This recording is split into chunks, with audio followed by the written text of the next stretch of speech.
कल हमने आर्टिकल 62 तक पढ़ा है। आर्टिकल 62 वाज रिलेटिंग टू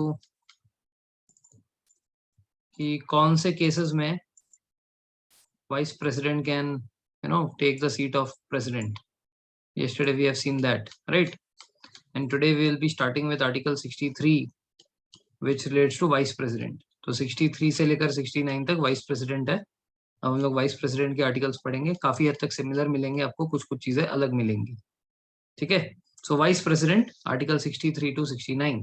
तो सबसे पहला है कि आर्टिकल 63 सबसे आसान कि there shall be a vice president of India. जैसे आर्टिकल 52 क्या था, there shall be a president of India, वैसे ही आर्टिकल 63 क्या है, there shall be a vice president of India. सबसे आसान। 64 very important in relation to vice president, बहुत इंपॉर्टेंट है ये, इवन तो एक ही लाइन का है बट इंपॉर्टेंट है बहुत। The vice president shall be the ex officio chairman of Rajya Sabha. Now, what do you mean by ex officio chairman of Rajya Sabha? Can anyone tell me this? What do you mean by ex officio chairman of Rajya Sabha?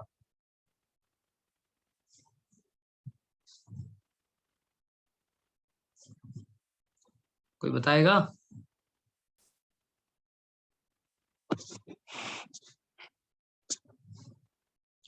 चलो time waste नहीं करेंगे, मैं भी बताता हूँ।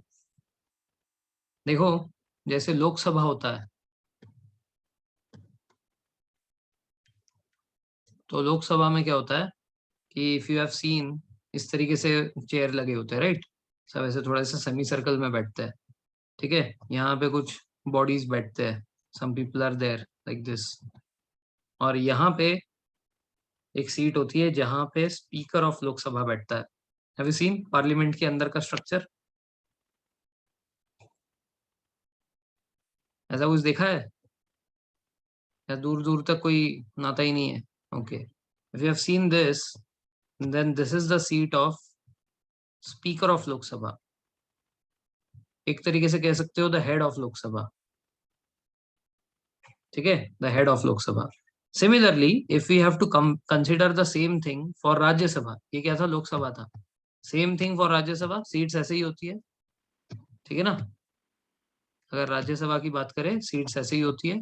तो यहाँ पे जो हेड होता है उसको इधर बोला जाता है चेयरमैन। अब ये जो चेयरमैन है ये फिक्स है कि हमारा वाइस प्रेसिडेंट ही होगा।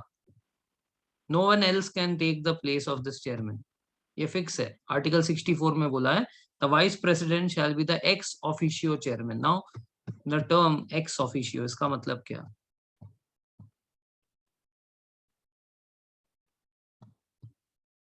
ठीक है, I will give you an example. Let's say कि देयर इज अ क्लास। ठीक है, there is a class and इस क्लास का एक मॉनिटर है।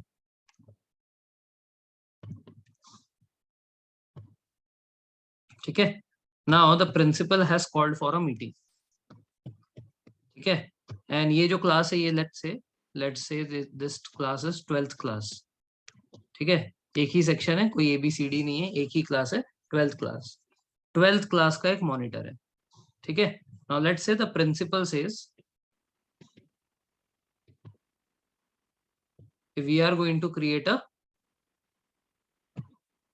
Small office in that class 1 से लेकर क्लास 12 तक के सारे मॉनिटर्स जाएंगे। ठीक है, all the monitors from class 1 to class 12 will be participating in this. Now they will be sitting in this way, सब ऐसे ऐसे बैठेंगे 1 से लेकर सबके। सिर्फ जो 12th वाला होगा he is going to be the head. ठीक है ना, he is going to be the head of all those people. Now ये जो 12th वाला मॉनिटर है, ठीक है, लेट्स से कि ये जो 12th वाला मॉनिटर है इसका नाम रवि है। Let's say his name is Ravi. Now is he the head over here because he is Ravi, और is he the head over here because he is the monitor of class 12th? ये है condition 1, because he is Ravi he is the head. ये है option 2 और B कि he is the monitor of class 12 hence he is the head. What is the thing? B है, right? Okay, now let's say अगर ये Ravi change हो गया late से अब अगर ये रवि चेंज हो गया और यहाँ पे हमने मेघना को बना दिया मॉनिटर, ठीक है, अगर हमने यहाँ पे मेघना को मॉनिटर बना दिया, सो विल मेघना will also be the head of this, yes और नो? Yes, okay. सिमिलरली ये जो वाइस प्रेसिडेंट है, ठीक है, ये जो वाइस प्रेसिडेंट है हमेशा ये यहाँ पे चेयरमैन बनेगा। ये वेंकैया नायडू है इसीलिए यहाँ का चेयरमैन नहीं बनेगा, because he is holding the post of vice president, that is why he is the chairman of this place. तो जब एक रैंक के वजह से दूसरा रैंक मिलता है उसको एक्स ऑफिशियो बोलते हैं। Now as a virtue of this, if he ceases to be the vice president, जिस दिन वो वाइस प्रेसिडेंट पद से हट जाएगा, बाय डिफॉल्ट वो चेयरमैन पद से भी हट जाएगा, क्योंकि वाइस प्रेसिडेंट था इसीलिए वहां का चेयरमैन था। समझ में आ रही बात? तो this is called as ex officio position. Any doubt? Any doubt in this?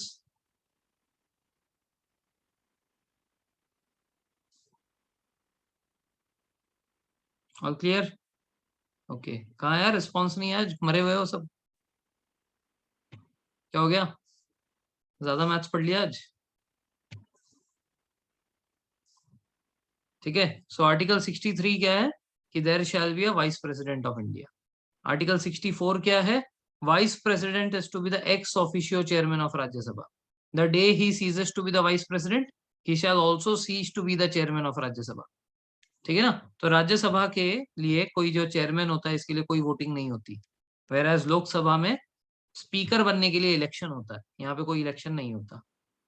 65, vice president to act as president or to discharge the functions, vice president to act as president or to discharge the functions of president when, यहाँ पे हमने कल पढ़ा था ना कि for cases 2, 3, 4 and 5, ठीक है ना, इन केसेस में vice president shall act as president. ठीक है, ये किसके अकॉर्डिंग है? ये आर्टिकल 65 के अकॉर्डिंग है। ठीक है, कल जो हमने ऑलरेडी पढ़ लिया था, ठीक है ना, कि अगर प्रेसिडेंट मर जाता है या प्रेसिडेंट को निकाल दिया जाता है, इम्पीचमेंट हो जाता है, या प्रेसिडेंट ने खुद रेजिग्नेशन दे दिया होता है, ठीक है, या वो बीमार है, तो इन सारे केसेस में the vice president shall take the charge of president of India. But अगर कभी ऐसा हुआ कि प्रेसिडेंट का टर्म खत्म हो गया, दूसरा प्रेसिडेंट का इलेक्शन नहीं हुआ है, तो क्या उस बीच के पीरियड में वाइस प्रेसिडेंट आ सकता है? जैसे हमने कल देखा था केस 1 में, एक प्रेसिडेंट का टर्म खत्म हो गया, दूसरा प्रेसिडेंट अब तक बना नहीं है, so what will happen in between this term? अब अगला प्रेसिडेंट आया नहीं अब तक, उसका इलेक्शन ही नहीं हुआ है, previous president will continue. Very good, ठीक है, I hope it is clear. Now let us talk about the most important point, that is election of vice president. ठीक है, आर्टिकल 66। ठीक है, तो आर्टिकल 66 जो है ना, ये बहुत ही इंपॉर्टेंट है। ठीक है, पहले क्या था? ठीक है, बिफोर 11th अमेंडमेंट पहले ऐसा होता था कि वाइस प्रेसिडेंट के इलेक्शन के लिए जॉइंट सिटिंग होती थी दोनों हाउसेस की, लोकसभा और राज्यसभा जॉइंट सिटिंग बुलाते थे, और वहां पे नॉमिनेशन होता था कि इसको खड़ा करेंगे, इसको खड़ा करेंगे, फिर वोटिंग होती थी, जो ज्यादा वोट से जीतेगा वो बन जाएगा vice president. This used to happen before the 11th amendment took place, but in the 11th amendment it happened कि the election of vice president will be through the electoral college, and who shall conduct this? Election commission. Election commission जो है ये election को करवाएगा, तो electoral college के through करवाएगा। Now the thing that we need to remember is the electoral college that we saw for president is different from the electoral college of vice president. ये जो इलेक्टोरल कॉलेज है, ये electoral college president के electoral college से अलग है। कौन से रिगार्ड्स में? Let's see. ठीक है, सो क्या है कि जब प्रेसिडेंट का हमने इलेक्टोरल कॉलेज देखा था, ठीक है, दोनों को कंपेयर कर लेते हैं साइड बाय साइड, इजी होगा याद करना। प्रेसिडेंट का जो इलेक्टोरल कॉलेज था वहां पे ऑल एमपीज थे माइनस नॉमिनेटेड मेंबर्स। ठीक है, all MPs minus nominated members. अरे हम लोग आर्टिकल के थ्रू चल रहे हैं तो वेट करो थोड़ा। ठीक है ना, डू नॉट कंफ्यूज यहाँ हुआ, वो ऊपर नीचे हो जाएंगे सारे आर्टिकल्स फिर। ठीक है, अब हम लोग कौन से आर्टिकल पे है वो पढ़ते हैं। ठीक है, तो प्रेसिडेंट में all MPs except for the nominated members, nominated को माइनस कर दिया था। सिमिलरली ऑल एमएनएस, ठीक है, माइनस नॉमिनेटेड मेंबर्स। ठीक है ना, तो सारे एमपीज थे, सारे एमएलएस थे, नॉमिनेटेड मेंबर्स को हटाकर। ठीक है, इसमें all MLAs of union territories like Delhi, Pondicherry and Jammu Kashmir भी थे, एक्सेप्ट फॉर नॉमिनेटेड मेंबर्स। ठीक है ना, अब इस तरफ देखते हैं वाइस प्रेसिडेंट में। वाइस प्रेसिडेंट में यहाँ पे ऑल एमपीज होंगे इंक्लूडिंग द नॉमिनेटेड मेंबर्स। ठीक है, क्योंकि देखो नॉमिनेटेड मेंबर्स को किसने इलेक्ट किया था, प्रेसिडेंट ने किया था, तो हो सकता है कि वो प्रेसिडेंट को फेवर करे, लेकिन वाइस प्रेसिडेंट ने तो नहीं किया था ना, तो इसलिए यहाँ पे नॉमिनेटेड मेंबर से क्या दिक्कत है, इसलिए यहाँ पे नॉमिनेटेड मेंबर्स भी अलाउड है। All MPs including the nominated members also, this is the first point of difference. Second point of difference is no MLA is allowed, कोई भी एमएलए नहीं होते हैं, ना तो स्टेट के ना तो यूटी के। ठीक है, तो यही सबसे बड़ा डिफरेंस है। यहाँ पे एमएलए अलाउड थे, यहाँ पे एमएलए कोई भी अलाउड नहीं है। यहाँ पे एमपीज अलाउड थे नॉमिनेटेड मेंबर्स को छोड़कर, यहाँ पे सारे के सारे एमपीज अलाउड है, इवन द नॉमिनेटेड मेंबर्स। ठीक है ना, एमएलसी तो इधर भी नहीं थे, एमएलसी इधर भी नहीं है, मेंबर ऑफ लेजिस्लेटिव काउंसिल दोनों जगह पे नहीं है। क्लियर है the basic difference between the two, एक में नॉमिनेटेड मेंबर्स है, दूसरे में नहीं है, एक में एमएलए है, दूसरे में एमएलए नहीं है। ठीक है, is this clear? Okay, so electoral college consist of members of both the house of parliament. ठीक है, Lok Sabha as well as Rajya Sabha. ठीक है, which consist of both elected and nominated members. ठीक है, which consist of both elected and nominated members, but does not include MLAs of any state or UT. ठीक है, कोई MLA state या UT से नहीं होता है, and it still follows the single transferable vote system that day I told you. single transferable vote का मतलब होता है each vote counts as one. ठीक है, कोई अलग अलग वेटेज नहीं होगा। Now term of office of vice president, now this is also very important. ठीक है, तो अगेन यहाँ पे the term is of 5 years from the date he enters upon his office, जिस दिन वो आएगा उस दिन से ये एंटर होगा। He may resign before the term by addressing letter to vice president, मतलब रेजिग्नेशन, अच्छा वाइस प्रेसिडेंट नहीं, प्रेसिडेंट। ठीक है, he may resign before the term by addressing letter to president of India. ठीक है, he may be impeached but not any formal impeachment takes place in this regard, please remember this. वहां पे जैसे हमने पूरा procedure देखा था, एक बंदा हाथ खड़ा करेगा, बोलेगा कि इसने कुछ किया है, फिर 1/4 लोग उसको सपोर्ट करेंगे, फिर 14 डेज का नोटिस जाएगा, फिर उसके ऊपर इन्वेस्टिगेशन होगा, फिर 2/3 मेंबर्स ने अगर उसको सपोर्ट किया तो फिर उसका इम्पीचमेंट होगा। ऐसा कोई formal impeachment process vice president के लिए नहीं होता। ठीक है ना, क्या होता है यहाँ पे, सिर्फ रेजोल्यूशन होता है। If all the members of ये राज्यसभा, ठीक है, ये भी याद रखना, क्योंकि ये क्या है, ये चेयरमैन ऑफ राज्यसभा है, इसलिए इट इज ओनली फेयर कि राज्यसभा वाले के पास ज्यादा पावर हो, इसीलिए resolution has to be passed by majority of members of Rajya Sabha.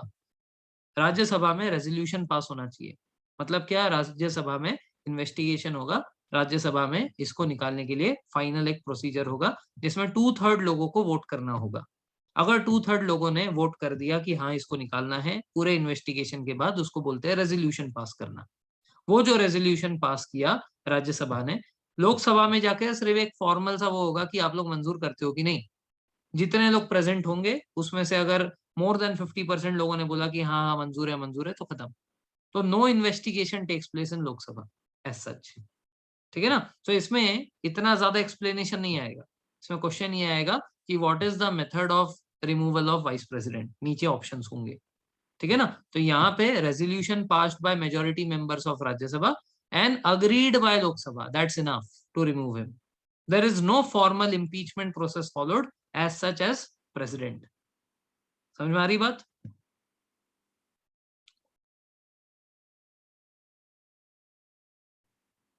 समझ में आ रही बात? Okay, next, now before passing such kind of resolution in Rajya Sabha 14 days notice तो देना पड़ेगा। 14 डेज का जो नोटिस पीरियड वहां पे प्रेसिडेंट को भी दिया था, यहाँ पे राज्यसभा को रेजोल्यूशन पास करने से पहले 14 डेज नोटिस पीरियड देना पड़ेगा वाइस प्रेसिडेंट को, ठीक है ना। 14 days notice has to be given to vice president before resolution is passed against him. No ground has been mentioned in the constitution for his removal. जैसे कि अगर grounds की बात करें तो प्रेसिडेंट के लिए ग्राउंड था, वायोलेशन ऑफ कॉन्स्टिट्यूशन के बेसिस पे प्रेसिडेंट को निकाला जा सकता है, but there is no ground mentioned in the constitution for the removal of vice president of India. समझ आ रही बात?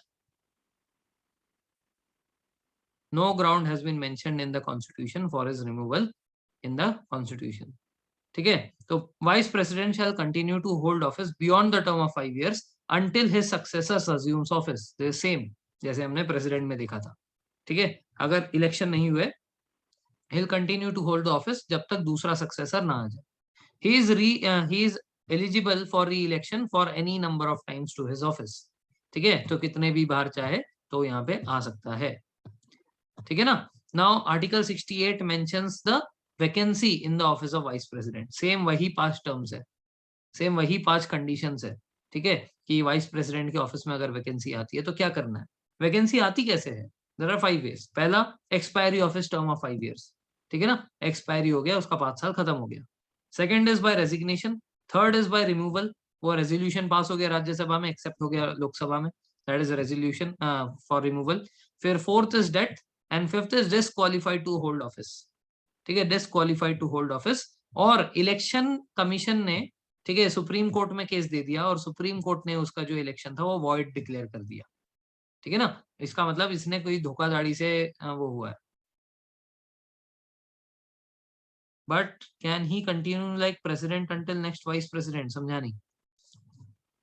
मतलब यू आर सेइंग कि लेट से कि जिस टाइम पे इसका 5 साल खत्म हो गया, अगला वाइस प्रेसिडेंट नहीं बना है, इसके दौरान में अगर, हाँ समझ गया, इसके दौरान में अगर मान लेते कि प्रेसिडेंट का भी कुछ हो गया तो उसमें वो जा सकता है कि नहीं? हाँ, जा सकता है ना, because until the successor comes he is only the vice president.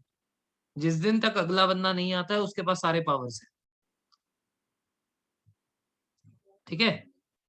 Okay, so now case one. Case one क्या है? when the vacancy is going to be caused by expiry of his term, the election to fill the vacancy must be held before the expiry of term, ठीक है ना, president जैसा ही है। Case one क्या है? Vacancy अगर पता है कि होने वाली है, इसका टर्म खत्म होने वाला है, तो इलेक्शन पहले ही हो जाना चाहिए, ठीक है। अगर इन केस किसी कारण नहीं हो पाता है, ही विल कंटिन्यू, ठीक है, that is the thing. 2, 3, 4 and 5, vacancy due to resignation, removal, death और अदरवाइज, ये 2, 3, 4 एंड 5 वाला जो था, in this case election shall be held as soon as possible, जितने जल्दी हो सके। प्रेसिडेंट में क्या था? 6 महीने के अंदर होना चाहिए, यहाँ पे बोला है as soon as possible. There is no timeline given कि 6 मंथ्स के अंदर ही होना चाहिए। इट इज जस्ट मेंशन कि the election should be held as soon as possible. Clear है? क्योंकि देखो, प्रेसिडेंट का जो पद था वो इंपॉर्टेंट था, उसको खाली नहीं छोड़ सकते, ठीक है ना। अब वाइस प्रेसिडेंट का कोई वाइस नहीं होता, या वाइस प्रेसिडेंट नहीं रहा तो कोई उसकी जगह लेगा, ऐसा कुछ नहीं है। वाइस प्रेसिडेंट का वैसे काम क्या है ना, वाइस प्रेसिडेंट वैसे तो कोई काम का नहीं है, सिर्फ प्रेसिडेंट जब नहीं होता तब वो काम का है। Otherwise he is just a chairman of Rajya Sabha. Apart from that उसका और क्या रोल है? इसीलिए क्या है कि यहाँ पे जब ये वैकेंट पड़ा हुआ है तो 6 महीने के अंदर ही इसको करना है, ऐसा कुछ नहीं है, बट बोला है कि एज सुन एज पॉसिबल कर लो, ठीक है ना। बट ऐसा कुछ नहीं है कि जब ये नहीं है विद इन दिस ड्यूरेशन, जैसे प्रेसिडेंट का अगर ऐसे सेम केस होता कि प्रेसिडेंट मर गया है तो वाइस प्रेसिडेंट उतने टाइम के लिए प्रेसिडेंट बनता, बट जब वाइस प्रेसिडेंट नहीं है तो there is no third person who comes and becomes a vice president, there is no one like that. तो जब तक वाइस प्रेसिडेंट नहीं है तो कंट्री में वाइस प्रेसिडेंट नहीं है, ऐसा है। इसलिए जितना जल्दी हो सकता है इसको पूरा करो, ठीक है ना। बट क्योंकि एज सच इसका कोई वैसा रोल नहीं है, मेजर रोल नहीं है, इसलिए इसमें कोई वैसा टर्म दिया नहीं है और कोई इसको रिप्लेस भी नहीं करता उस टाइम पीरियड के लिए, ठीक है ना। जब भी नया प्रेसिडेंट आएगा, वाइस प्रेसिडेंट आएगा, he will again continue for whole 5 years. जो भी नया वाइस प्रेसिडेंट आएगा वो पूरा 5 साल कंटिन्यू करेगा। कोई डाउट यहां तक?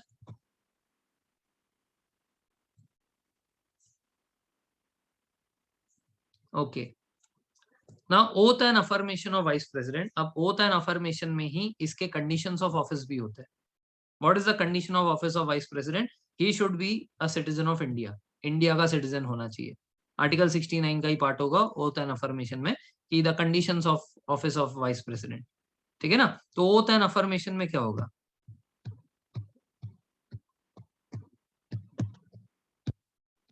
ओथ एंड अफर्मेशन में द कंडीशंस और the terms that we see is कि he should be a citizen of India. पहला चीज. ठीक है. दूसरी चीज, he should be he should be eligible to become a member of Rajya Sabha. He should be eligible to become member of Rajya Sabha. जब हमने president पढ़ा था तब हमने पढ़ा था he should be eligible to become member of लोक सभा. अब हम राज्यसभा पढ़ रहे हैं. क्यों? क्योंकि ये राज्यसभा का चेयरमैन होने वाला है. तो राज्यसभा का जो चेयरमैन है वो एटलीस्ट वहां का मेंबर होने के तो लायक होना चाहिए ना. तो इसीलिए for vice president he should be eligible to become a member of Rajya Sabha. ठीक है ना. Now there is a very confusing question. Let me give you the answer straight away. ठीक है. देखो क्या होता है कि कई बार क्वेश्चन आता है which of the following is true regarding president of India. तो प्रेसिडेंट के रिगार्डिंग जब ट्रू पूछते हैं तो one of the option they give कि he is member of Lok Sabha. और कई लोग इसमें कंफ्यूज हो जाते हैं. देखो प्रेसिडेंट के कंडीशन में ये था he should be eligible to become a member of Lok Sabha. Eligible होना चाहिए. मतलब लोकसभा में अगर वो जाना चाहता तो जा सकता. ठीक है. लेकिन हमने ये पढ़ा था ना कि he should not hold any office of profit. He should not be a minister of state और यूनियन और गवर्नमेंट और एनी काइंड ऑफ थिंग. तो ये पॉइंट कैसे सही हो सकता है? So he is not a member of Lok Sabha. हरी बात समझ में. Similarly vice president should be eligible to become a member of Rajya Sabha. But vice president के ऑफिस का भी वही टर्म है. He should not be a member of union government. He should not be a member of state government. He should not hold any office of profit under the government of India. Or he should also not be a governor or so and so of any kind of place. Right? But he should be eligible to become a member of Rajya Sabha. तो इस case में अगर vice president के लिए भी अगर ये आया he is member of Rajya Sabha, so this shall also be termed as wrong. ये भी गलत है. समझ आ रहा है. तो ये दोनों एलिजिबल होने चाहिए रिस्पेक्टिव हाउस के लिए बट मेंबर नहीं होने चाहिए. मेंबर होंगे तो डिस्क्वालीफाई हो जाएंगे. ठीक है. तो उनको रेजिग्नेशन देकर आना है. हाँ but then member can become but before he enters upon his office. जिस दिन वो पहले दिन कदम रखेगा एज अ वाइस प्रेसिडेंट वो अपने ऑफिस में एंटर करने से पहले रेजिग्नेशन थमाना चाहिए हाथ में. ठीक है ना. He has to resign before he enters upon the office. Clear. Now in the oath and affirmation vice president जो है क्या बोलता है? To bear faith true faith and allegiance to the constitution of India and fruitfully नहीं faithfully discharge the duties of his office. ठीक है. The oath is administered by the president of India himself. इसको कौन oath दिलाता है? President of India. President को कौन दिलाता है? Who administers oath to the president of India? ये सब एफकेट में पूछे जाने वाले सवाल है. प्रेसिडेंट को ओथ कौन दिलाता है? Chief justice. Yes. Chief justice of India दिलाता है. राइट. और वाइस प्रेसिडेंट का प्रेसिडेंट खुद दिलाता है. कोई डाउट किसी को?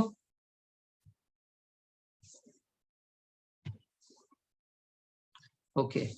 General knowledge question. अभी कौन से स्टेट में इलेक्शन होने वाले हैं? कौन कौन से स्टेट में इलेक्शन होने वाले हैं? यूपी में होने वाला है. और यूपी, यूके, आसाम में हो गया लास्ट ईयर. अरे पंजाब कैसे नहीं बोल रहे हो यार तुम लोग? पंजाब वाला न्यूज तो यार न्यूज में चल रहा है. पंजाब में कल मोदी जी गए थे रैली करने के लिए. उनको फ्लाईओवर में 15-20 मिनट लेट हो गया. सिक्योरिटी के ऊपर सवाल उठ गए. फिर वो सीएम को थैंक यू बोलते हैं मैं जिंदा एयरपोर्ट आ गया. तो क्या करने गए थे उधर? रैली करने गए थे ना. तो रैली कब करेंगे? चुनाव होगा तब तो करेंगे. राइट. 20 मिनट फ्लाईओवर में अटक गए तो इतनी बात होगी. मैं तो सही में वो न्यूज को पढ़ रहा था कि ये 15-20 मिनट ही बोल रहा है क्या है? 15-20 घंटे बोल रहा है. तो 15-20 मिनट तो मैं भी चौक में फंस जाता हूँ रोज। 3 बार सिग्नल खुलता है फिर निकल पाता हूँ। मतलब तो मेरे को भी सिक्योरिटी पे सवाल उठाना चाहिए।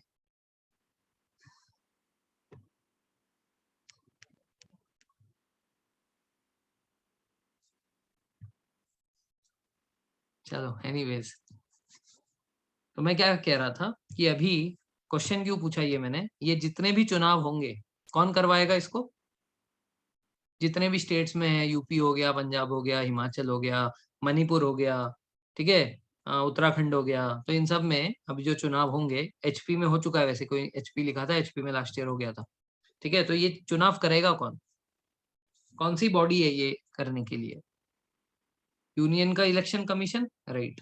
Now any dispute that arise, any dispute that arise during this election, मान लेते हैं कि किसी ने ईवीएम मशीन में कुछ घपला कर दिया, ठीक है ना, किसी ने ईवीएम मशीन में कुछ घपला कर दिया, वोट की गिनती गलत हो गई है, इन सब के ऊपर किसी को अगर कंप्लेंट डालना है तो उसको कौन सुनता है, उसकी सुनवाई कौन करता है। स्टेट में इलेक्शन हो रहा है या सेंटर में लोकसभा का इलेक्शन हो रहा है, ठीक है, स्टेट में या लोकसभा का इलेक्शन हो रहा है सेंटर में, तो ये दोनों ही यूनियन इलेक्शन कमीशन देख रहा है, right. Any dispute that arises is settled bye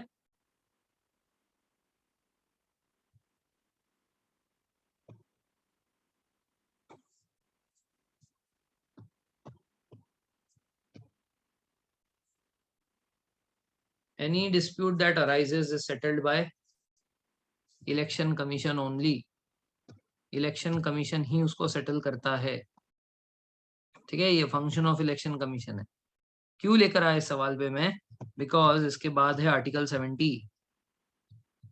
article 70 में ये लिखा है कि इवन दो इलेक्शन कमीशन ने प्रेसिडेंट और वाइस प्रेसिडेंट के इलेक्शंस करवाए हैं, ठीक है, इलेक्टरल कॉलेज बनाया और इलेक्शंस करवा दिए इलेक्शन कमीशन ने, however any dispute, any dispute that arises in the president and vice presidential election, this dispute will be settled by Supreme Court only, and Supreme Court's decision will be termed as final and binding over all the parties. जिसने भी कोई भी case किया हो president या vice president के election के ऊपर, वो सब डिस्प्यूट सुप्रीम कोर्ट सुलझाएगा, और सुप्रीम कोर्ट जो भी फैसला करेगा वो फाइनल होगा, इसके बाद किसी से नहीं मिल सकते, इलेक्शन कमीशन से नहीं, प्रेसिडेंट से नहीं, पीएम से नहीं, किसी से नहीं, ठीक है, सुप्रीम कोर्ट का डिसीजन इसमें फाइनल होता है, यही लिखा है इधर। नहीं वैसे ये 71 में आता है, सॉरी, दिस इज 71। 70 क्या है, 70 बहुत फालतू सा है, इसलिए याद भी नहीं रहता। 70 क्या है, 70 इज पार्लियामेंट में make such provision that it thinks fit for the discharge of function of president in any contingency not provided in this chapter. मतलब क्या, कि प्रेसिडेंट को जितने भी फंक्शन दिए गए हैं कि वो लेजिस्लेटिव फंक्शन निभाएगा, है ना, फिर पावर ऑफ इमरजेंसी निभाएगा, ये निभाएगा, वो निभाएगा, पार्लियामेंट को अगर लगेगा कि प्रेसिडेंट को और भी कुछ काम करवाना चाहिए, ठीक है, तो वो ऐसा कुछ प्रोविजन बना सकता है। Parliament can make such provision that it thinks fit for the discharge of function of president during any kind of contingency, any kind of emergency. कोई इमरजेंसी में प्रेसिडेंट के लिए कोई एक्स्ट्रा काम बनाने के लिए पार्लियामेंट सक्षम है, दिस इज आर्टिकल 70, ठीक है। और जो अभी मैं बता रहा था कि कोई भी डिस्प्यूट होता है तो फिर सुप्रीम कोर्ट सुलझाता है, वो है 71, ठीक है। तो 70 is parliament can make any such kind of provision that it thinks fit for the discharge of function of president during any contingency which has not been provided in the chapter. कोई भी article में नहीं दिखा है, फिर भी parliament चाहती है कि प्रेसिडेंट कुछ काम करे तो उसके लिए वो दे सकता है, ऐसा 70 आर्टिकल में पार्लियामेंट के पास पावर है। इसका मतलब पार्लियामेंट प्रेसिडेंट से भी पावरफुल होता है, ठीक है ना, पार्लियामेंट प्रेसिडेंट से भी पावरफुल होता है, और ये फैक्ट है, ठीक है। एक क्वेश्चन ऐसा आता है कि प्रेसिडेंट ऑफ इंडिया किसको रिस्पॉन्सिबल है, हुम इज द प्रेसिडेंट रिस्पॉन्सिबल, ठीक है। अब देखो देश का राजा जैसा है ना वो, तो राजा अपने प्रजा के लिए रिस्पॉन्सिबल होता है, प्रजा अपने राजा से क्वेश्चन पूछ सकता है, तो अपने लिए प्रेसिडेंट है, तो ऑप्शन में इसीलिए पीपल ऑफ इंडिया रहता ही है एक ऑप्शन में, in one of the option people of India is there. But हमेशा समझो इसको कि क्या हमने प्रेसिडेंट को इलेक्ट किया है, नहीं किया, we have not appointed the president, है ना, इनडायरेक्ट इलेक्शन हुआ है। तो जिस इंसान को हमने इलेक्ट नहीं किया वो हमें कैसे जवाबदार होगा? इसको इलेक्ट किसने किया है? इसको इलेक्ट किया एमएलएज ने, एमपीज ने, उन लोगों ने ना। इसीलिए प्रेसिडेंट रिस्पॉन्सिबल है पार्लियामेंट ऑफ इंडिया को। इसलिए पार्लियामेंट इसको अपॉइंट भी करता है इलेक्टोरल कॉलेज के थ्रू, पार्लियामेंट इसको काम भी देता है, और पार्लियामेंट इसको निकाल भी सकता है। वहीं से इम्पीचमेंट होता है। तो ये सारा का सारा पार्लियामेंट से कनेक्ट करो। Parliament will elect through electoral college, parliament will give the functions, and parliament can also impeach the president. Clear है? Parliament is powerful than the president himself also. Clear है ये बात? ओके। सो आर्टिकल 71 क्या है? Article 71 is matter relating to और connected to the election of president और vice president. President और vice president से रिलेटेड कोई भी अगर मैटर होगा तो उसकी सुनवाई कैसे की जाएगी? So all doubts and disputes relating to the election of president and vice president is to be decided by the supreme court alone, and its decision is final. जो भी डिसीजन लेगा वो फाइनल होगा, ये इंपॉर्टेंट है। ठीक है? If the election of president और vice president is term to be void, अब मान लो कि सुनवाई हुई, सुनवाई में पता चला कि प्रेसिडेंट का या वाइस प्रेसिडेंट का इलेक्शन जो है सही में उसमें कुछ घपला हुआ था, तो सुप्रीम कोर्ट क्या करेगा? उसको वॉइड डिक्लेयर कर देगा। ठीक है? लेकिन अब इसका टाइमलाइन समझो। इंडिया में कोई भी चीज तुरंत तो होता नहीं है। लेट से कि आज के दिन पे 6 जनवरी, आज के दिन पे कोई प्रेसिडेंट बन गया है। ठीक है? अब 2 दिन बाद या 3 दिन बाद, मान लो 9 तारीख को किसी ने सुप्रीम कोर्ट में पिटीशन जारी की है कि ये फ्रॉड था, प्रेसिडेंट का इलेक्शन जो है वो फ्रॉड था। अब सुप्रीम कोर्ट में ये इंक्वायरी होगी ना कि फ्रॉड था कि नहीं। तो लेट से तारीख पे तारीख, तारीख पे तारीख करते करते 9 मार्च आ गया। ठीक है? 9 मार्च के दिन ये डिक्लेयर होता है कि जो प्रेसिडेंट का इलेक्शन हुआ था वो वॉइड था। ठीक है? It was not actual thing.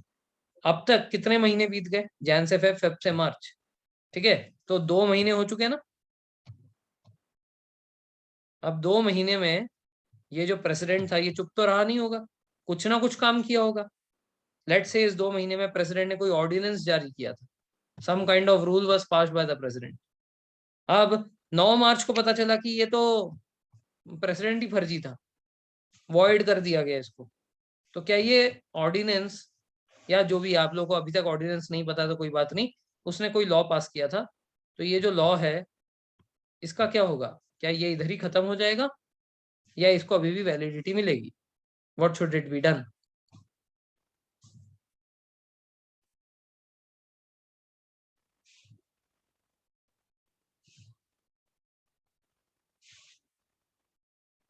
Void? अरे मैं आपकी ओपिनियन पूछ रहा हूँ, क्या है क्या नहीं है वो मत बताओ, अपनी ओपिनियन बताओ।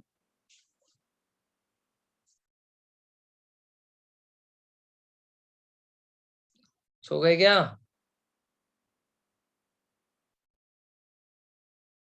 क्या यार तुम लोग ना, छोड़ो। ऐसे पढ़ने के फायदा नहीं यार, बोर होता है, पता है, सही बता रहा हूँ। If there is no interaction I get bored, because कोई सामने चेहरा है नहीं। ठीक है?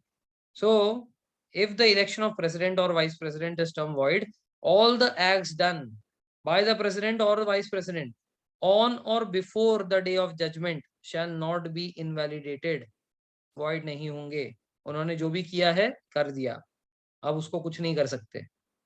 ठीक है? It will not be invalidated. अब उसको बैक डेट में जाओ, उसको चेंज करो, बहुत ज्यादा मैनेजमेंट है वो। सो जिस दिन उसको डिक्लेयर कर दिया कि वॉइड है उस दिन से वो प्रेसिडेंट नहीं रहेगा, कुछ नया नहीं कर पाएगा। ठीक है? बट जो उसने कर दिया है उसको कुछ नहीं करेंगे, वो रहेगा, चलता रहेगा। ठीक है ना? कोई उसमें दिक्कत नहीं है। ठीक है? By 11th amendment, one more thing was added. The election of president or vice president cannot be challenged due to existing of vacancy in the electoral college. Now, what does this 11th amendment mean? क्या होता था ना पहले, अब ये electoral college मैंने कल बताया था ना, इनकी बहुत ही खराब वो है, सिचुएशन है लोकसभा राज्यसभा की। लेट से कि 545 का स्ट्रेंथ है सारे एमएलए मिलाकर। ठीक है ना? वो 545 में से सिर्फ 100 लोग गए, किसके लिए? इलेक्टोरल कॉलेज के वोटिंग के दिन। ठीक है, यहाँ पे 250 का स्ट्रेंथ है। इस 250 में से लेट से इलेक्टोरल कॉलेज में सिर्फ 150 लोग पहुंचे, तो कुल मिला के 250 है। अब 250 में से मान लेते हैं कि 200 वोट से कोई प्रेसिडेंट बन गया।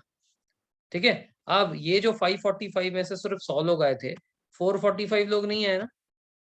अब अगले दिन ये 445 लोग उठकर आते हैं और शौक हो जाता है, अरे ये बन गया प्रेसिडेंट, अरे हम तो नहीं देते इसको वोट, ये कैसे बन गया? ये नहीं नहीं नहीं, ये वॉइड है, हम नहीं थे, चीटिंग चीटिंग। ठीक है, हम नहीं थे, क्योंकि हम होते, देखो 445 लोग है तो ये कभी नहीं जीतता। ऐसा इनका कहना है कि 250 में से 200 हो गया, 50 लोगों ने मना किया, लेकिन 200 हो गया तो इसको बना दिया। ठीक है, बट अगर ये 445 लोग उस दिन प्रेजेंट होते हैं तो इनका कहना है कि हम लोग तो इसको वोट ही नहीं करते। ठीक है, तो 200 से हमारी संख्या ज्यादा है, तो हमारी बात सुननी पड़ेगी, इसको हम नहीं बनाएंगे प्रेसिडेंट। तो 11th अमेंडमेंट के थ्रू ये बोला गया है कि no one can challenge due to any existing of vacancy in the electoral college. जो एब्सेंट था वो उसकी गलती है ना।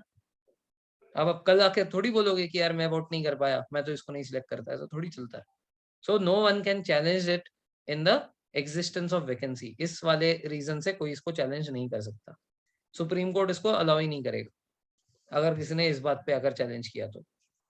ठीक है, सबको बोला गया था कि भाई ये डेट पे इलेक्शन होगा, क्यों नहीं है? ठीक है, क्लियर है यहाँ तक? Any doubts here?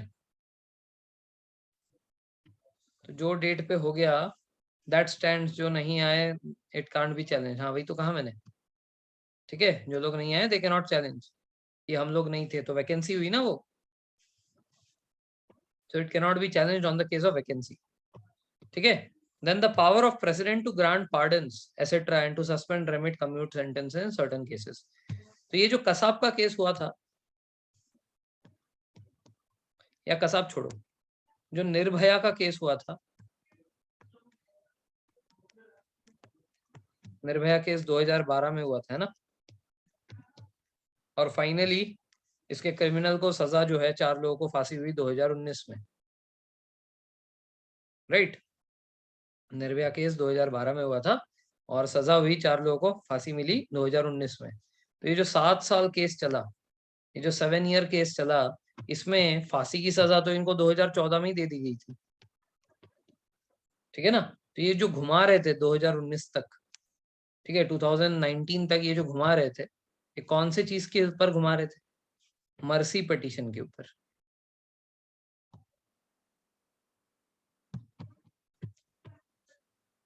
ठीक है, तो ये मर्सी पिटीशन क्या था कि इसका जो लॉयर था ना, ये एक नंबर का हरामी था, ये जो 4 लोगों को डिफेंड कर रहा था। क्योंकि हमने पढ़ा था ना, लीगल एड फॉर ऑल, हर किसी को लीगल एड देना पड़ेगा। तो भले ही कितने भी खतरनाक क्रिमिनल क्यों ना हो, उनको भी तो लीगल एड मिलेगा। तो उनका कोई वकील था, तो इनके वकील ने बहुत दिमाग लगाया। इनके वकील को हर लूप होल पता था अपने जुडिशरी का। उसने कहा कि कोई बात नहीं, इसको हम लोग जितना टाल सकते हैं टालेंगे। तो क्या होता था कि ये जैसे ही 2014 में फांसी की सजा दी थी हाई कोर्ट में, इसको चैलेंज करके लेकर गया सुप्रीम कोर्ट में। सुप्रीम कोर्ट में फिर 2017 में फिर से फांसी की सजा सुनाई। कोई बात नहीं, हम क्या करेंगे, ये लोग क्या करते थे ना, देयर इज अ टाइमलाइन। ठीक है, कि अगर लेट से कि आज के डेट पे इनको सजा हुई है 6 जनवरी, तो इससे एक टाइमलाइन मिलता है कि इतने दिन के अंदर अंदर आप प्रेसिडेंट के पास वो मर्सी पिटीशन फाइल कर सकते हो। तो ये क्या करता था ना, लास्ट डेट तक वेट करता था। तो अगर मान लेते कि 3 महीने तक कर सकते हो बोला है, तो लास्ट डेट तक करेगा। फिर लास्ट डेट तक करेगा तो फिर उसके उसके ऊपर विचार होगा ना, तो उसके विचार होगा, उसके बाद उसको उसको सोचेगा प्रेसिडेंट, उसको और टाइम मिल जाएगा। अब वो जब मना कर देगा तो वो उसमें कुछ और कर देगा। तो वो क्या कर देगा, वो यहाँ पे है, पार्डन कम्यूटेशन रेमिशन रेस्पाइट रिप्राइव। तो क्या करता था, वो पहले पार्डन के लिए फिल करता, पार्डन रिजेक्ट हो गया, उसके बाद फिर 30 डेज का टाइम मिलता है या 3 महीने का टाइम मिलता है, जो भी है, लास्ट डे पे वो कम्यूटेशन के लिए अप्लाई करता। कम्यूटेशन के ऊपर सोचा जाता, फिर उसको खारिज कर देते, खारिज करते तो उसके लास्ट डे पे वो रिमिशन के लिए अप्लाई करता। ऐसे कर करके एकदम लास्ट तक उसके सारे रास्ते बंद हो गए थे। ये सब कुछ खत्म हो चुका था, उसका रिप्राइव तक खत्म हो चुका था। अब उसके पास और कोई ऑप्शन नहीं था। तो ये जो 2 साल 2.5 साल चला ना, 2017 से 2019 आने तक, हाँ, शाम दान दंड भेद सब लगा दिया उसने, ठीक है। तो उसने पता नहीं इसको क्यों डिफेंड करने की इतनी कोशिश की, तो लोग उसको जो है पब्लिक फोरम पे गाली देने लग गए थे कि भाई ये इंसान चाहता नहीं है इनको मारा जाए, ठीक है। तो इसने सब कुछ खत्म, मतलब जितना सारा तरीका था, ठीक है, जितनी उसने वकालत पड़ी थी, सब यूज कर दिया उसने, ठीक है। तो power of president to grant pardon etcetera and to suspend remit commute sentences in certain cases. Now what are this things, क्या कर सकता है वो? आर्टिकल 72 के तहत प्रेसिडेंट के पास ये पावर्स होता है। क्या पावर है ये? सबसे पहला, to pardon someone, to remove both the sentence and the conviction and completely absolves the convict from any kind of sentence, punishment and disqualification। पूरे तरह से पार्डन कर दिया। पनिशमेंट कम करना नहीं है सिर्फ ये, ठीक है। लोगों को यही पता है कि पनिशमेंट कम करना है, ये सिर्फ वो नहीं है, ठीक है। इसके पास बहुत सारी चीजें हैं प्रेसिडेंट के हाथ में। पहला तो है पार्डन कर देना। पार्डन कर देना मतलब किसी को फांसी की भी सजा हुई है, अगर उसने पार्डन कर दिया है तो बाइज्जत बरी हो गया वो, ठीक है। He can go now, he is free man now. उसका सेंटेंस, उसका कन्विक्शन, सब कुछ कंप्लीटली रिमूव हो चुका है। No sentence, no punishment, no disqualification, nothing now. He is just like you and me, free man. Pardon हो गया कोई तो, ये है पहला, ठीक है, पार्डन हो गया। दूसरा है commutation. Now what is commutation? Commutation का मतलब होता है, जैसे कि नॉर्मली यही ज्यादातर यूज होता है, नॉर्मली कम्यूटेशन ज्यादा होता है। कम्यूटेशन का मतलब होता है to denote a substitution of one form of punishment to a lighter one. जैसे कि अगर किसी को फांसी हुई है, ठीक है, किसी को अगर डेथ पेनल्टी मिली है, तो डेथ से इसको क्या करेंगे, इसको लाइफ इम्प्रिजनमेंट कर देंगे, ठीक है। इसको बोलते हैं सजा कम करना, that is called as commutation, ठीक है ना। अगर किसी को मान लेते हैं कि लाइफ सेंटेंस मिली है, तो लाइफ सेंटेंस से उसको 5 साल की सजा कर देंगे। किसी को 5 साल की मिली है, उसको 3 साल का कर देंगे। समझ आ रही बात? तो क्या है कि यहाँ पे कम्यूट कर रहे हैं, मतलब क्या कर रहे हैं कि एक फॉर्म से दूसरे फॉर्म को इजियर फॉर्म पे ले जा रहे हैं, सजा कम कर रहे हैं। It denotes substitution of one form of punishment to a lighter form. Death sentence may be commuted to rigorous imprisonment or life imprisonment like this, which in turn may be commuted to a simple imprisonment like this। ऐसा है commutation। Next is remission। What is remission? It implies reducing the period of sentence without changing the character। Now what is this? Basically क्या है, according to article 374, ठीक है, article नहीं है ये, वैसे आईपीसी है, आईपीसी की धारा 374, दिस इज फॉर रेप, ठीक है। रेप के केसेस में हमारे देश में 7 years का रिगोरियस इम्प्रिजनमेंट मिलता है, ठीक है। खतरनाक इम्प्रिजनमेंट है ये, रिगोरियस इम्प्रिजनमेंट, अंडा अंडा सेल में डाल देते हैं। ये सबसे खतरनाक फॉर्म का पनिशमेंट है। तो कितने साल का है? 7 साल का है। This is rigorous imprisonment.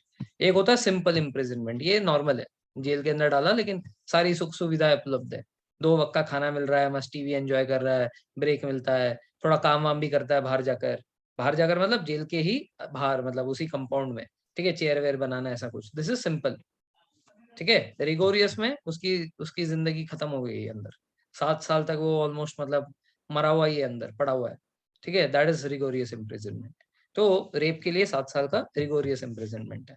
Let's say कि किसी को अगर रिमिशन मिला है, तो क्या होगा कि यहाँ पे नेचर नहीं बदलेगा क्राइम का, मतलब सेंटेंस का, it will not change the nature. Rigorous है तो रिगोरियस ही रहेगा, सिर्फ पीरियड रिड्यूस हो जाएगा। 7 साल था, 7 साल से इसको 3 साल कर दिया मान लो।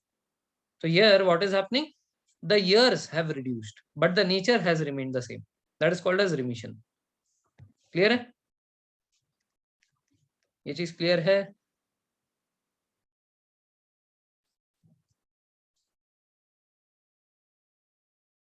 ओके। इसके बाद respite. Now what is respite? Awarding a lesser sentence in place of originally awarded। अब मान लेते कि किसी को 7 years रिगोरियस इम्प्रिजनमेंट दिया है, तो उसको लेसर सेंटेंस दे देंगे, 3 years ले ले और सिंपल ले ले, ऐसा कुछ। अब ये स्पेशल केसेस में होते हैं। Special case like physical disability हो गई उसके अंदर रहते रहते, या कोई कन्विक्ट प्रेग्नेंट है, कोई फीमेल है, ठीक है, कोई वुमेन ऑफेंडर है, प्रेग्नेंट है, तो इस केस में क्या होता है कि लेसर सेंटेंस दे दिया जाता है, टर्म भी और उसका नेचर भी, ठीक है ना, इस तरीके से। ये है रिस्पाइट। रिस्पाइट लेकिन कंडीशंस अप्लाई के साथ आता है, अगर यहाँ पे कोई स्पेशल फैक्ट हुआ है, उस स्पेशल फैक्ट के तहत ही ये होगा।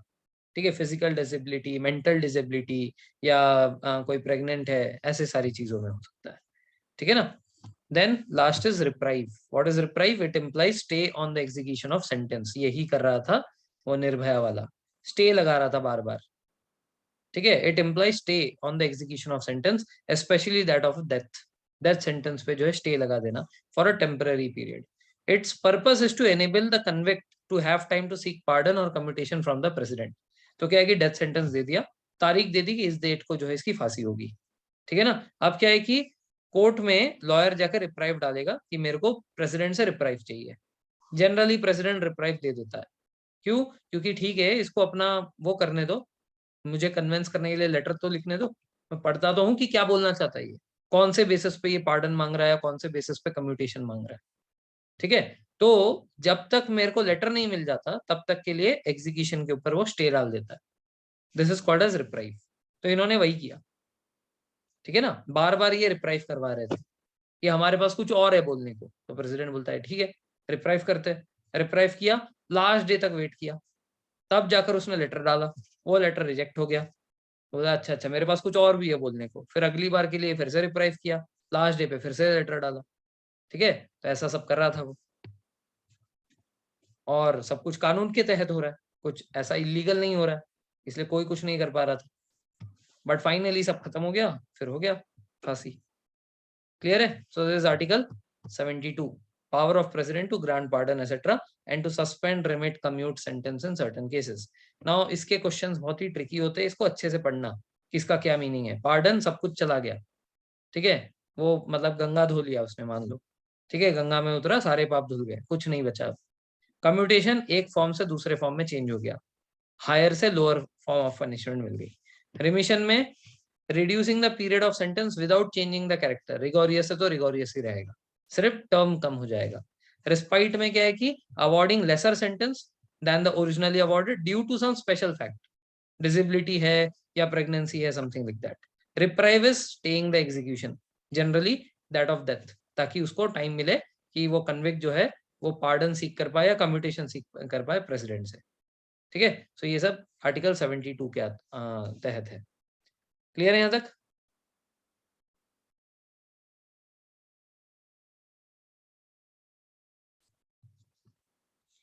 Okay, article 73 is not very important, in fact ये प्रेसिडेंट का है भी नहीं। कम्यूटेशन एंड रिस्पाइट सेम नहीं, यहाँ पे कम्यूटेशन है कि पनिशमेंट जो है लाइटर फॉर्म हो गया, जैसे डेथ का जो है रिगोरियस इम्प्रिजनमेंट कर दिया। ठीक है, रिस्पाइट में क्या है कि अब जरूरी नहीं है कि यहाँ पे डेथ के जस्ट नीचे वाला ही देना है, यहाँ पे बहुत ही सिंपल सा भी दे सकते हैं। रिगोरियस है लेकिन उसको सिर्फ सिंपल दे दिया, 1 साल दे दिया, मतलब नाम के लिए कुछ डाल दिया बस। It is something like that. Commutation में क्या है कि एक फॉर्म से जस्ट उसके नीचे वाला ही दिया जाता है। डेथ से लाइफ इम्प्रिजनमेंट होता है, लाइफ इम्प्रिजनमेंट से रिगोरियस होता है, ऐसा है। ठीक है, रिस्पाइट में क्या है कि नाम के लिए कुछ एक रख देते हैं, ऐसे बाइज्जत छोड़ तो नहीं सकते। 73 इज नॉट इम्पॉर्टेंट, पढ़ना भी मत, कुछ काम का नहीं है। पार्लियामेंट लॉज बना सकती है, ये वो है, एग्जीक्यूटिव पावर है यूनियन के पास कि they can make some laws. ठीक है, दैट्स नथिंग इम्पॉर्टेंट।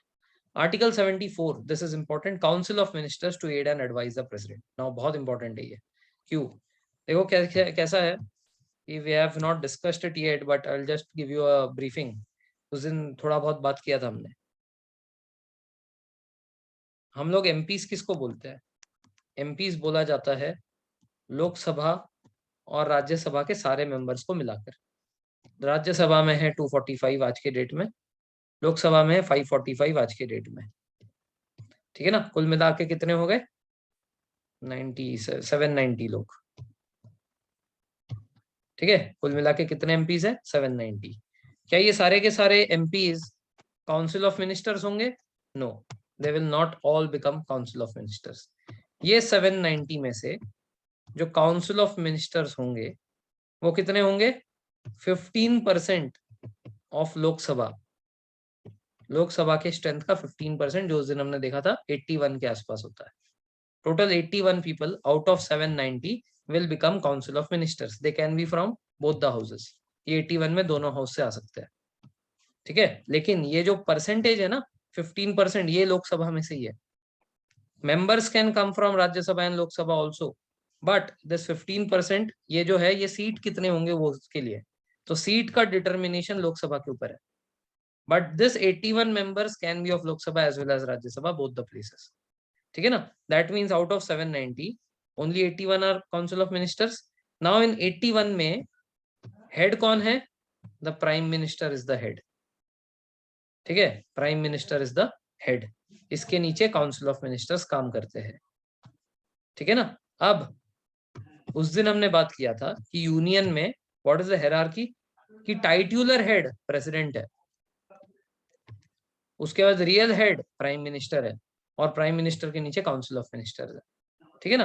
अब क्योंकि ये टाइट्यूलर हेड है, इसको सारी चीजों के ऊपर साइन करना होता है, इसीलिए भले ही इसका कोई बात बहुत ज्यादा रोल नहीं है, ये कुछ कर नहीं रहा है रियल में, बट इसके साइन के बिना कुछ हो भी नहीं पाएगा।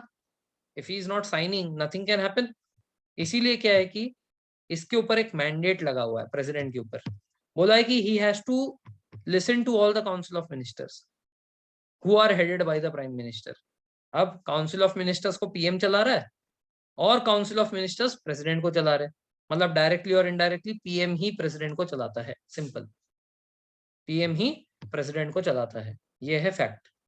ठीक है, ये इधर से घुमा घुमा कर अलग अलग भाषा में, सिंपल भाषा में बोलूं तो prime minister is basically making the president work, और ये लीगली बाइंडिंग है, करना ही पड़ता है, नहीं किया तो नहीं चलता है। कैसे, वही बता रहा हूं। ठीक है, तो प्रेसिडेंट के पास ऑप्शन नहीं है। According to article 74 president has to be aided by the council of ministers. ठीक है, 44th अमेंडमेंट तक, ठीक है, 44th अमेंडमेंट तक ऐसा था कि प्रेसिडेंट को मानना ही पड़ता था जो भी उन्होंने बोला। 44th अमेंडमेंट में ऐसा हुआ है कि प्रेसिडेंट एक बार के लिए मुंह खोलकर बोल सकता है कि तुम जो बोल रहे हो एक बार तो रिकंसिडर करके देखो, whatever you are saying I am not liking it, at least reconsider it once, एक बार देख कर आओ। तो काउंसिल ऑफ मिनिस्टर्स को एक बार रिकंसिडर करना पड़ेगा। रिकंसिडरेशन के बाद अगर उनको दोबारा लगा, ठीक है, कि हमें उसमें कोई चेंजेस नहीं चाहिए और इसके ऊपर साइन चाहिए, तो वो अगली बार प्रेसिडेंट के पास भेजेंगे और प्रेसिडेंट को साइन करना ही पड़ेगा, कंपल्शन है। मेरी बात समझ में? So basically president has no power here, all the power will lie with the prime minister because prime minister is only making the council of ministers work. Council of ministers are aiding the president. Whatever they say, president has to sign. Only one time he can send for reconsideration, but that reconsideration जो भी हुआ है, if it goes again to the president, he has to sign it. ये हमारा article 74 बोलता है। ठीक है ना। तो प्राइम मिनिस्टर हमारा बहुत ज्यादा मजबूत है इंडिया में, बहुत ताकतवर है वो। ठीक है ना। The president shall in accordance to the aid and advice of council of ministers headed by the prime minister. ठीक है, the president shall act in accordance to the aid and advice of council of ministers headed by prime minister. The president may require the council of ministers to reconsider their advice, but president is required to act in accordance to the advice tendered after such reconsideration. ठीक है, he is required to do so, compulsory है। ये 44th amendment में हुआ है। 44 से पहले तो और खराब हालत थी, उसके पास ऑप्शन भी नहीं था। ठीक है ना, अब तो एक बार रिकंसिडरेशन करवाने का ऑप्शन है। क्लियर है ये?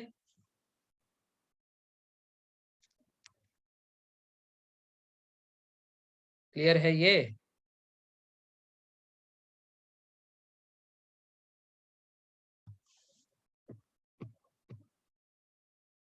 अब 75 से कल पढ़ते हैं, ठीक है, क्योंकि ये बड़ा है और इसके बाद काफी सारी चीजें हैं। तो tomorrow will be covering all the articles related to president. कल खत्म हो जाएगा ये।